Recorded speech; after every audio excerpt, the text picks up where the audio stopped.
Bueno, un afectuoso saludo aquí desde buen día, buenas tardes para José. Mi nombre es Mario Rovere. Desde aquí no voy a tentar hablar en portugués. Más bien, digamos, voy a tratar de hablar despacio para poder compartir algunas ideas dentro de esta mesa que para nosotros y para mí en particular expresa todo un desafío, porque estamos nada menos que hablando de los presupuestos teórico-metodológicos y las estrategias para una articulación de redes en la educación permanente y en la formación docente en salud. Quiero brevemente, poco el tiempo que tenemos, pero quiero explorar cuatro temas, cuatro puntos que me parecen importantes de poder compartir con todos ustedes. Por un lado, una cierta necesidad de una reconstrucción genealógica del concepto de educación permanente en salud. Me parece pertinente poder hacer un pequeño recorrido de cómo llegó este concepto hasta nuestras costas, hasta nuestras realidades cotidianas. Otro segundo punto que me interesa conversar es la relación dialéctica que se da entre educación, comunicación y prácticas en salud, que me parece también un tema muy relevante para entender qué hablamos cuando hablamos de educación permanente y de formación de profesionales de salud. Un tercer eje que hace una referencia para esta práctica en concreto sobre los aportes interdisciplinarios, las convergencias de los aportes en distintos campos de desarrollo teórico metodológico, y finalmente la organización de la propia educación permanente en lo que se refiere a servicios, instituciones, redes, digamos, que produzcan efectos de reforzamiento directamente, digamos, de la naturaleza de nuestras prácticas, que como lo voy a comentar, visualizo fundamentalmente ubicadas en relación estrecha a la calidad y a la calidez de la atención. Comenzando por el primer punto que me interesa conversar con ustedes, la educación permanente es un dispositivo antiguo, se lo reconstruye más o menos a comienzos de las décadas del 50, fundamentalmente es un término de origen europeo que va a ir acompañando dentro de la lógica del estado de bienestar una doble preocupación que se da en el marco, digamos, del estado de bienestar, el empleo, digamos, el pleno empleo y la forma de articular la seguridad social con el empleo y con el estado de bienestar. Si uno analiza por décadas, va a percibir que hay dos grandes amenazas que se van a ir produciendo sobre el mundo del trabajo. La primera se va a dar fundamentalmente por la reconversión productiva. Esto es, digamos, siempre se suele utilizar como ejemplo, digamos, los maestros que sabían hacer sombreros, digamos, y luego la gente dejó de utilizar sombreros. Luego, digamos, empieza a surgir una necesidad de reconvertir fundamentalmente a los trabajadores para que puedan todavía en su vida útil, en su vida laboral, poder desempeñarse en otros espacios. Y ya, digamos, acercándonos posterior a la caída del muro de Berlín, un fenómeno quizá más cruel, digamos, que se da en el mundo del trabajo, ya vinculado con lo que se va a denominar flexibilidad laboral, con lo que significa de alguna manera la exportación del modelo norteamericano de un mercado de trabajo dinámico, donde lo que está bien visto es un cambio frecuente en la experiencia laboral, a diferencia de la historia de Europa y de la historia sobre todo de Oriente, digamos, donde las personas ingresaban a una empresa y se jubilaban en esa empresa. Bueno, estos fenómenos de reconversión de adultos trabajadores, digamos, quedó fuertemente encuadrado en el concepto de educación permanente. La noción de educación permanente y de educación continua es rescatada fundamentalmente por la Unidad de Recursos Humanos de la Organización Panamericana de la Salud, eh, a veces, digamos, confundiendo los conceptos de educación permanente o de educación continua o haciéndolos sinónimos, digamos, hasta que progresivamente empieza a verse en los trabajos de Carlos Vidal, de José Roberto Ferreira, empieza a verse una cierta división que va a comenzar a resultar interesante. Cuando hablamos de la evolución de las personas, es decir, cuando hablamos de las trayectorias profesionales, hablamos fundamentalmente de educación continua. Cuando hablamos, digamos, de la educación demandada desde las necesidades del propio trabajo, empezamos a hablar de educación permanente. Esta especie de división todavía es una división, llamémoslo así, de carácter taxonómico, hasta que definitivamente una dupla, digamos, fuertemente inspirada por los movimientos de la educación de adultos de Brasil, digamos, con el trabajo de María Liz Rosque y de Cristina Davini,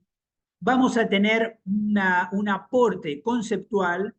que de alguna manera le da una identidad específica a la educación permanente en salud en el campo de los servicios de salud, en el campo de los sistemas de salud, fundamentalmente para América Latina. Y esto es, de alguna manera, lo que va a llegar a muchos de nuestros países, digamos, y entiendo que particularmente al caso de Brasil, al caso de Argentina, al caso de Colombia, al caso de Nicaragua, al caso de Cuba, digamos, al caso de Venezuela, digamos, donde digamos, la noción de educación permanente empieza a quedar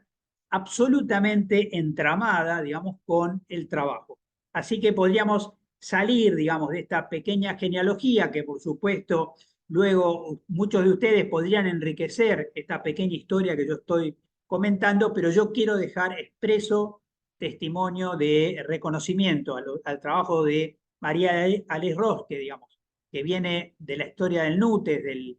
de la Universidad Federal de Río de Janeiro, una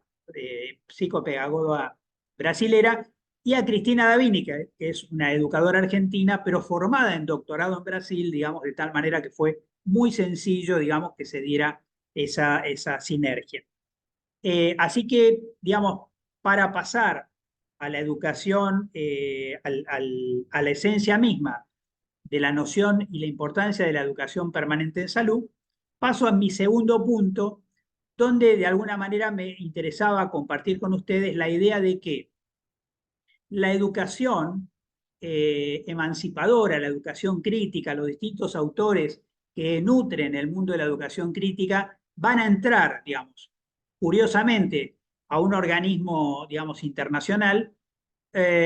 como un pequeño contrabando, digamos, es decir, sin mucha claridad, ni siquiera representando probablemente la corriente principal de los impulsos de un organismo que tiene mucho más, tributa mucho más al mundo del positivismo que al mundo de la educación crítica. Pero lo real es que estos dispositivos empiezan a circular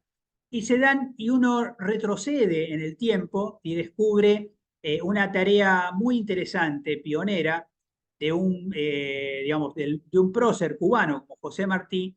que empieza a hablar, digamos, claramente de la relación estudio-trabajo. Es decir, reflexión sobre la educación y sobre el trabajo simultáneamente, generando hasta algunas frases controversiales o por lo menos polémicas para abrir discusiones, como por ejemplo, el mejor posgrado que existe es el trabajo. Es decir, algo verdaderamente, digamos, que no necesita ser verdad, pero sobre todo es un constructo sobre el cual se puede forcejear, digamos, para pensar que a veces también muchas personas, digamos, se alejan del mundo del trabajo a través de su formación académica, a través de sus posgrados, a través de sus maestrías o a través de sus doctorados. Entonces, digamos, esta idea que surge como posgrados profesionalizantes, digamos, son determinados tipos de anclajes que intentan articular, rearticular, reconciliar el mundo de la educación y el mundo del trabajo. Ahora, a mí me interesa señalar que la forma como los profesionales de salud se forman valga, parece un juego de palabras, digamos, pero que tiene mucho que ver con los debates recientes del mundo de la educación médica, cuando la educación médica se aleja del paradigma fleckneriano, empieza a darnos a nosotros una incorporación metodológica que indica, digamos, hay otras formas de aprender medicina, hay otras formas de aprender para las profesiones de salud. Ahora, lo que resulta particularmente interesante es que mientras de alguna forma la noción de educación parece, digamos, que fuera la educación para el ejercicio de otra práctica, o sea, educación para una práctica en salud, cada vez la práctica en salud tiene más componentes educativos y de comunicación. Es decir, que, y muy particularmente, uno podría decir, bueno, siempre fue así, porque nos preocupó la relación médico-paciente, la relación equipo de salud-familia, digamos. Bueno, sí, claramente, pero quizá un factor adicional para tomar en cuenta es que las relaciones de poder, digamos, las relaciones médico-paciente, equipo de salud-familia, se reconvierten cuando la morbilidad se redefine, digamos, a predominio de las enfermedades crónicas. No es lo mismo, digamos, un contrato profesional-paciente vinculado a sacar del pozo en una emergencia, digamos, a un paciente, que hacer el follow-up, el seguimiento de por años, digamos, de un paciente que tiene que entender todo, porque la mayor parte del tiempo el que va a protagonizar la recuperación de su salud, digamos, es el paciente, es la familia, digamos, y no es el profesional. Luego, hay una tarea educativa que está implícita, digamos, en la naturaleza del trabajo en salud en forma creciente. Prestar atención a este aspecto porque es más importante que antes saber cómo se aprende a ser profesional de salud, porque al mismo tiempo el profesional de salud tiene que mantener abierta su capacidad de aprendizaje y transferir, digamos, de alguna manera, educar con paradigmas emancipadores, digamos, a pacientes que van a tener que empoderarse, digamos, de saber y de poder respecto al manejo de su propia salud, muy particularmente en las enfermedades crónicas. El otro aspecto, entonces, un tercer aspecto que me parece igualmente importante o significativo es entonces qué pasa con esta definición, qué es exactamente la educación permanente en salud. Y bueno, nos parece que la educación permanente en salud es algo que ocurre específicamente en el mundo del trabajo, que la agenda de la educación permanente no es temática, digamos, no es como el índice de un libro de clínica, un libro de tocoginecología, un libro, sino que es fundamentalmente problemática, digamos, que en general, digamos, se pone particularmente de manifiesto cuando hay que enfrentar problemas complejos, digamos, donde aparece más claramente la importancia de la educación permanente. Luego, la educación permanente es en el trabajo para enfrentar problemas que surgen en el trabajo. Digamos. Luego, digamos, es algo que ocurre en el escenario trabajo, es decir, que con frecuencia, digamos, resulta importante pensar la educación permanente, para decirlo gráficamente, fuera del dispositivo aula, es decir, algo que de alguna manera indique, desaloje esta idea, digamos, de esta educación bancaria, que es muy reforzada por el aula, incluso por el aula hospitalaria, digamos, generando otros dispositivos de aprendizaje en la comunidad, en los centros de salud, en la cama alrededor de la cama del paciente, digamos, en contextos reales donde el proceso salud, enfermedad, atención, cuidado va ocurriendo. Además, la educación permanente es, digamos, por definición interdisciplinaria, pero no en el sentido, digamos, de alguien es interdisciplinaria porque dos especialidades médicas ahora conversan, digamos. Es mucho más complejo que eso. Es decir, reúne las personas reales que están alrededor de un proceso de trabajo, aún incluso con distintas categorías profesionales. Y por eso la educación permanente se va a emparentar mucho con los movimientos de calidad y muy particularmente con aquellos movimientos de calidad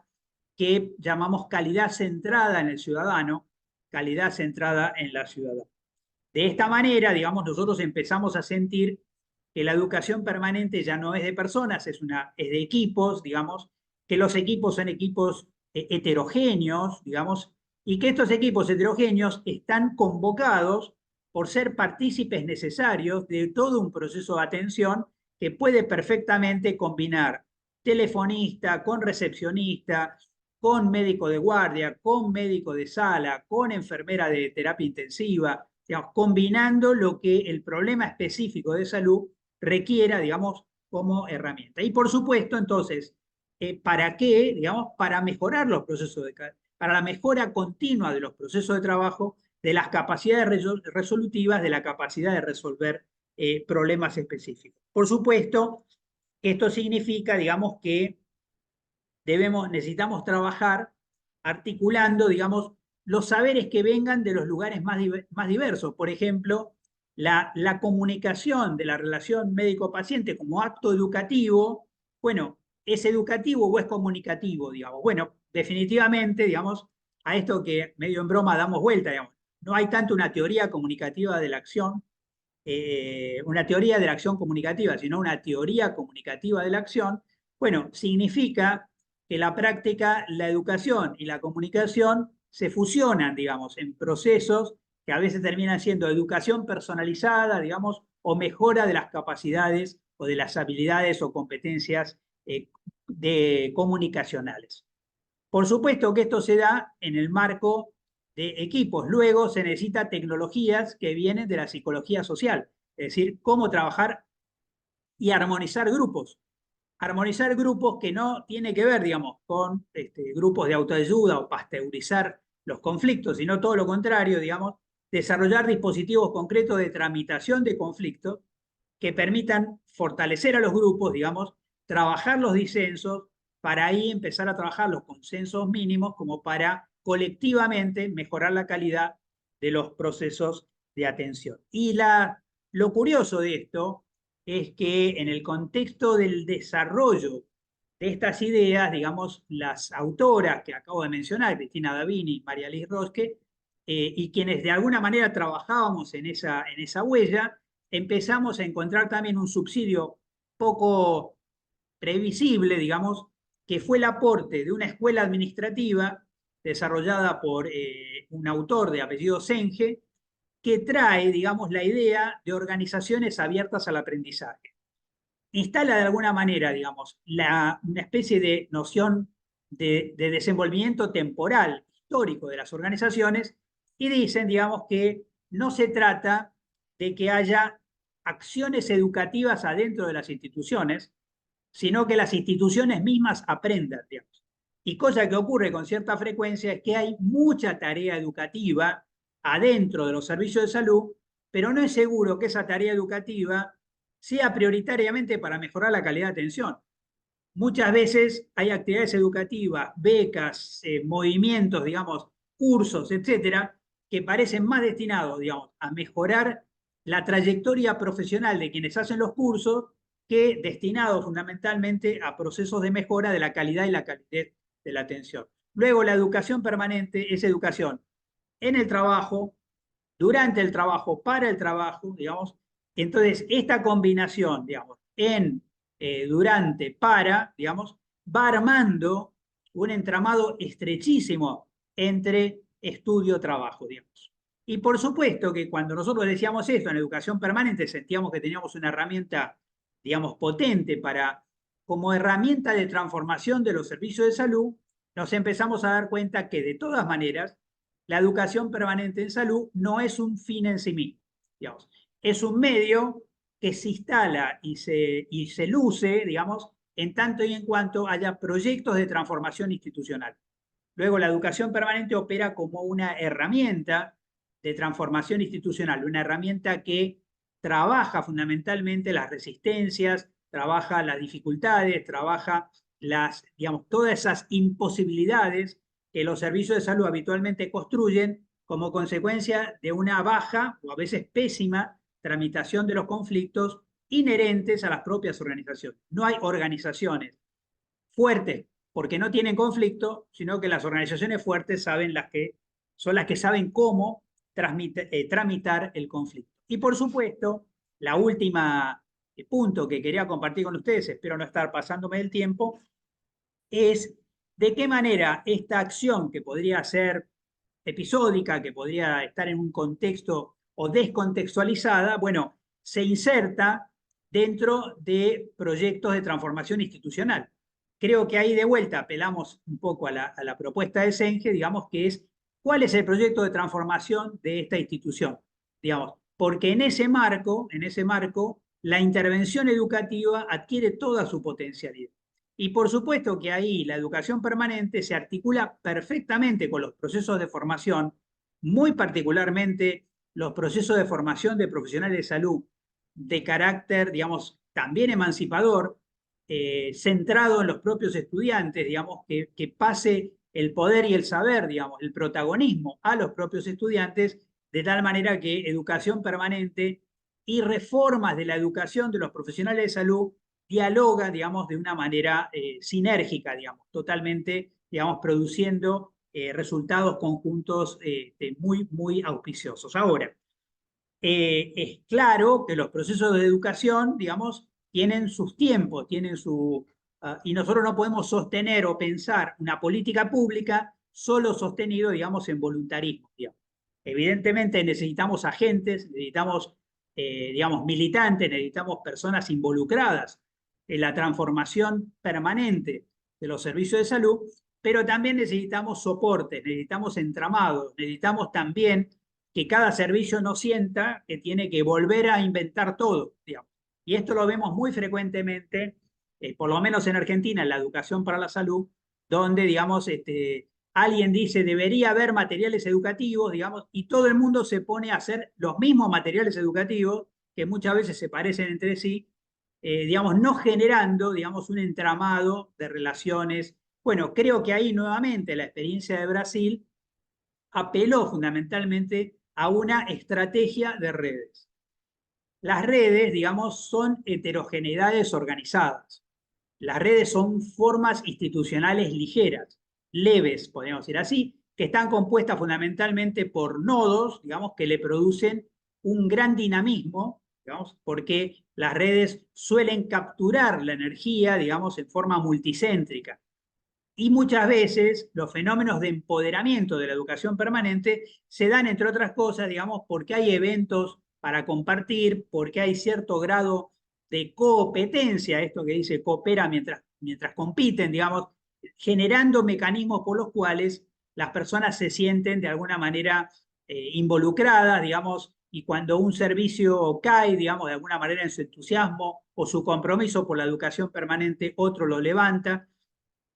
Y bueno, desde la Argentina podría terminar diciendo, nos está pasando esto en algo que nos ocurre en nuestra institución. Estoy dirigiendo la Escuela de Gobierno en Salud de la provincia de Buenos Aires, una escuela que tiene, digamos, desde una formación de bachilleratos de adultos con orientación en salud, generalmente era para los trabajadores de salud que no tenían educación formal secundaria, la formación de enfermeras y la formación de técnicos en un modelo parecido, digamos, al Politécnico, digamos, que forma parte de la Fiocruz, digamos, y al mismo tiempo todo el sistema de residencias y todo un sistema de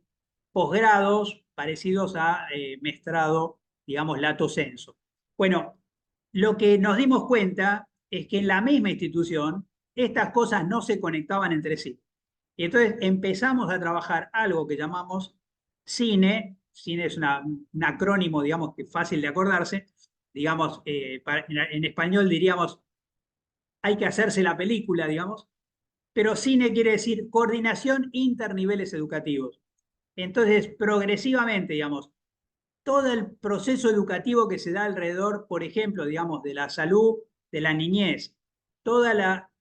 procesos educativos que tienen que ver con la salud mental, todos los procesos educativos que tienen que ver con la salud, la equidad de género y la salud integral de la mujer, todo lo que tiene que ver con la prevención de las enfermedades inmunoprevenibles, se articula entre sí y entonces empezamos a trabajar juntos, digamos, desde los posgrados, las residencias profesionales, la formación de técnicos, la formación de enfermería y hasta la promoción de la salud, que es uno de los ejes principales de nuestros bachilleratos. Así que bueno, con los cines nos hacemos la película, jugando un poco con estas palabras, y como estamos presentes, digamos, en más de 90 lugares en la provincia de Buenos Aires. La provincia de Buenos Aires cumple casi el mismo rol que San Pablo para Brasil, digamos, es la provincia más grande de la Argentina, 40% de la población argentina vive allí. La población, aproximadamente la población de Chile y el doble de la superficie de Uruguay, bueno, en esa provincia estamos haciendo este esfuerzo que tiene la impronta claramente de la educación permanente en salud. Y como empecé, termino homenajeando, digamos, a mis queridísimas compañeras, a las que extraño enormemente, María Liz Rosque y Cristina Davini, y a todos ustedes por todo lo que he tenido la oportunidad de aprender sobre redes, sobre educación permanente, sobre planificación estratégica en mi interacción siempre muy, muy placentera con todos ustedes. Hasta la próxima y muchas gracias por esta oportunidad.